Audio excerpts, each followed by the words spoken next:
Really is so much at stake. You know, I have spent the majority of my career being concerned about the well-being of other people. Yeah. As I've said, in my career as a prosecutor, I never looked at a victim or a witness and asked them, are you a Republican or a Democrat? The only thing I ever asked them is, are you okay? Are you okay? I know when I heard that. You know? Touch me. And traveling this country and knowing what is at stake in terms of fundamental freedoms, what's at stake in terms of fighting against hate and those efforts to divide us. Mm-hmm. And I do know that I'm in a position to do something about it. So I felt a great responsibility. Mm-hmm. And the incredible power of the people, right? Who, you know, I'm not the only leader in this. We're all leaders in this. This is so much bigger than me. Mm-hmm. It's about who we are as Americans. And it's about making clear what we stand for. And what we stand for is, it is about the ideals upon which we were founded, including the importance of freedom and the importance of independence and the importance of dignity and purpose. But it is also about what we stand for in terms of our values. I think of it this way. I think a lot boils down to values. I just said values are on the line here. Yes. It does. I mean, think about it, Oprah. The idea that some would suggest, and that my opponent suggests, which is that the measure of the strength of a leader is based on who you beat down. Come on. The real measure of the strength of a leader is based on who you lift up. And it's important for us absolutely to articulate that. You know, ever since the debate, we feel for our fellow citizens in Springfield. Do you not think about the fellow citizens in Springfield, Ohio, the Haitian families, the non-Haitian families, everybody having to deal with this lie that has endangered the lives of Haitian people and anybody who looks Haitian? Everybody in America feels for that. And everybody in America, left, right, middle, has concerns about immigration. Yeah. And I'm told that Justin, where are you in the audience? Justin.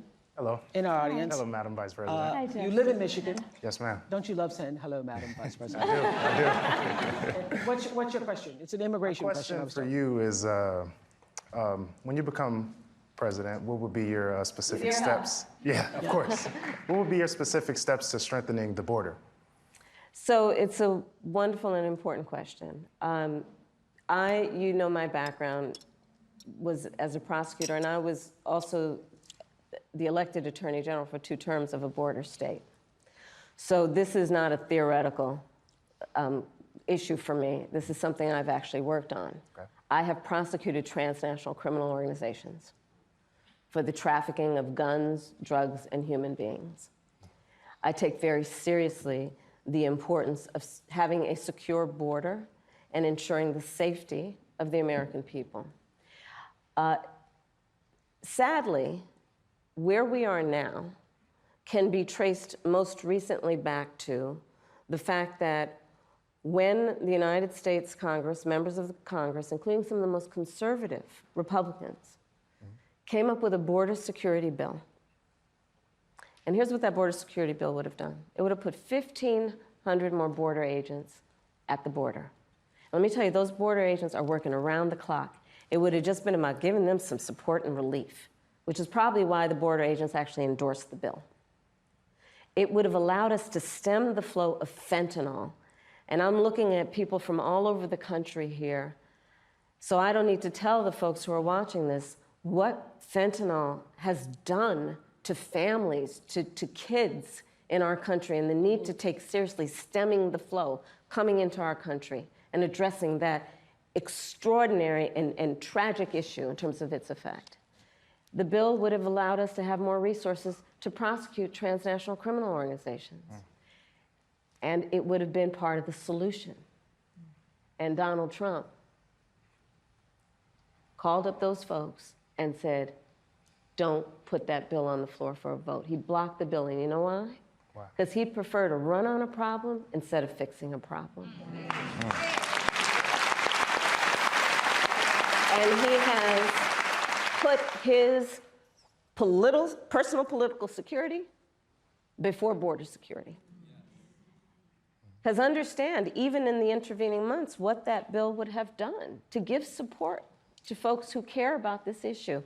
And this again gets to the point about what does leadership really look like? And is it about you or is it about the people? Right. Is it about running on problems or fixing problems? My work and my career has always been about saying, let's fix problems. Let's address the needs, because we know it's within our capacity to do that. So to answer Justin's question, now that that bill has gone and hasn't passed, will you reintroduce that? Absolutely, and when I am elected President of the United States, I will make sure that bill gets to my desk and I will sign it into law. Thank you, Justin. Thank you, Justin. Listen to this.